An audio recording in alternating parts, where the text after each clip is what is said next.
What is up, fans? Welcome back to my channel. Dear Evan Hansen is a film that premiered at the Toronto International Film Festival very recently, and it's finally coming to theaters. So we're going to talk about it today, spoiler-free. Well, as spoiler-free as I can be. I do have to talk about a couple of things within the movie, so if you want to know nothing, maybe come back after you see it, but it's based off of a Broadway musical, if you have seen that. I do want to preface with the fact that I haven't seen the Broadway musical, and I really knew nothing about this movie going into it. I went in completely blind. I didn't even look at a lot of the controversy online. I'm just like, I kind of want to watch it and see what I feel for myself. And that's what I did, so let's talk about it. So, a film adaptation of the Tony and Grammy Award-winning musical about Evan Hansen, a high school senior with social anxiety disorder and his journey of self-discovery and acceptance following the suicide of a fellow classmate. Stephen Chbosky is our director here. I am really a huge fan of his work. The movie Wonder was one of my favorite movies of that year,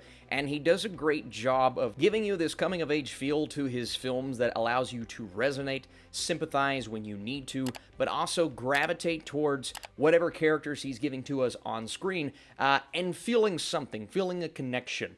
When it comes to the actual story here, this is something very different because we're obviously incorporating a musical element, and that's kind of where I want to start before I talk about the actual plot. There are numerous songs in here performed by multiple members of our cast: Julianne Moore, Caitlin Dever, Ben Platt. We also have Amy Adams. Obviously, this cast is completely stacked, and everyone does a solid job. I'm just a big fan of everyone on screen here, so it's hard not to at least like them. Putting aside the characters, you like the performers, so I guess you're going to feel something. The songs themselves, they're fine. I think what allows a couple of them to stand out is Ben Platt's way of allowing you to feel a connection with his music, because he's not only a great singer, but he's also just someone that knows how to get you on board with the way that he's feeling, an emotional stance that I think is really impressive. But the songs themselves, you know, the writing behind them and just the way that they're interweaved throughout the movie, they didn't really serve the significance that they needed to make me sit back and say, yeah, this should have been a musical. You know what I mean? And I understand that that's like the core of what this is built off of, coming from Broadway.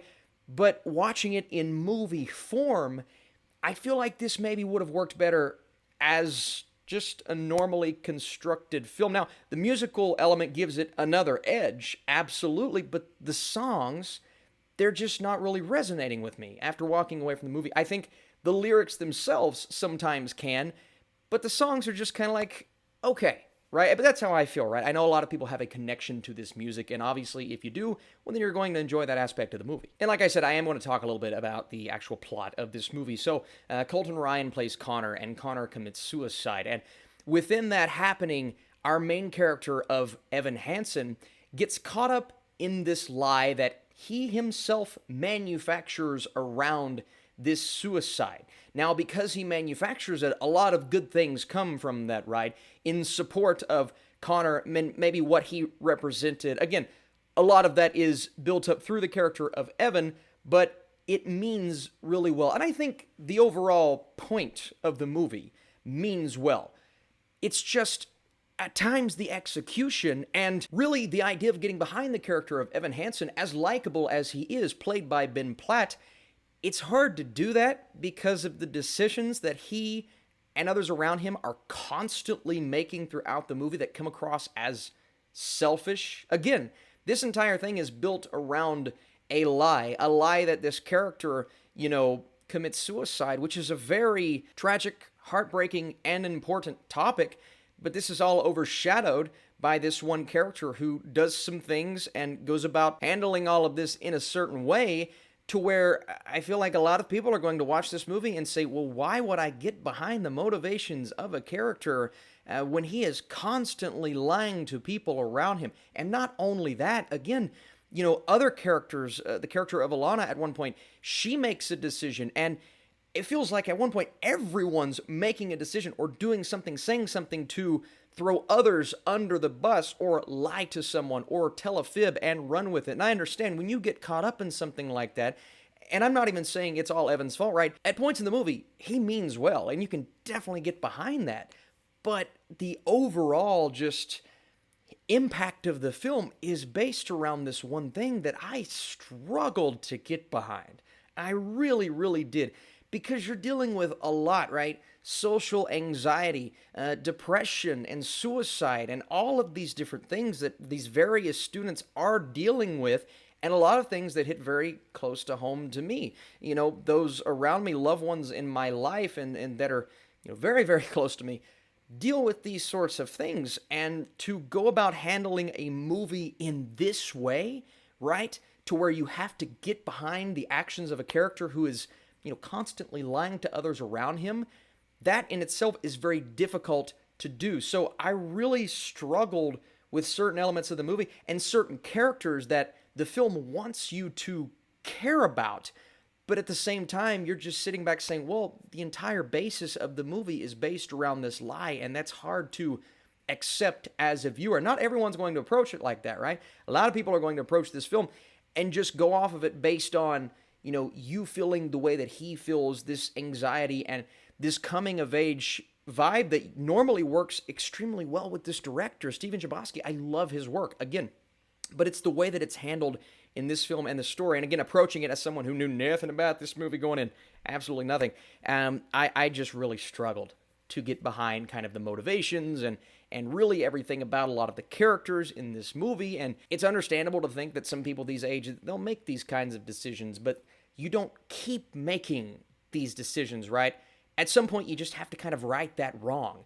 And eventually, things shift in this movie, but it takes a while, and it's a lot of like, oh, why are you doing this? Why are you doing that? Why is she doing this to him? Why is he doing this to her? And the constant back and forth, and it's just a really hard movie to get invested in the way that they intend on you getting invested. And that was kind of my big issue with Dear Evan Hansen. And then you mix in the fact that the musical aspect just doesn't do much for the story. I'm not going to sit back and say it is a inherently flawed, at its core, terrible, a lot of people are saying Cats level movie. No, I mean, it's not Cats. Come on, y'all.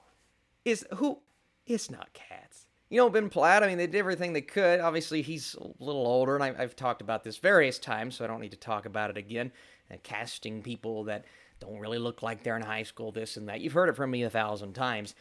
If you can get behind that, then that's not necessarily a huge flaw with this movie. It's more so the progression and the character decisions and the story. But again, it's not without its heartfelt moments, right? There is a moment on stage where Evan is standing up and struggling to get through a speech, but then he does something. There's a moment that happens that was indeed, I mean, it hit me in the way that they intended on it to hit. It was moving, it was emotional, it was heartfelt, and the purpose of this film is, at its core, I assume the motivations are to shine a light on these things that are extremely important to the way that I myself, loved ones in my life, operate, because it's tackling loss, grief, stress, anxiety, depression, suicide. So it's heavy and it's real. And that's kind of what I got out of some of these moments, right? And I look at that moment where he is on stage and I see these intimate moments between Caitlin Dever and Ben Platt, and those are the aspects and elements of the movie that worked extremely well for me. Like, they are so well done. A lot of that comes from the direction, but it's just a mixed bag at the end of the day. That's how I approached Dear Evan Hansen. Some elements I really liked, some elements I just wasn't the biggest fan of, unfortunately. So before I give you guys my score, I want to say, how did you feel about Dear Evan Hansen? Were you a fan of the musical? Did this movie work for you? I think this is important. This is a space for you all to leave your thoughts, good or bad, and I appreciate you for joining me. We're on the road to 100K. We're almost there. It is so difficult to get behind character motivations in Dear Evan Hansen. The intentions are there, and the core message is important, but the story itself is flawed. My score is a 46% for Dear Evan Hansen, so it's just not a movie that came together for me, but like I said before, there are some good elements, and I think the cast, I mean, obviously, it's a really big-time cast. They're really good as these characters and just this coming-of-age vibe that we often get from this director. So, again, let me know your thoughts down below. Come back if you like this review and everything we talked about here today. Drop your thumbs up. I appreciate you guys big time for watching, and I'll see you very soon.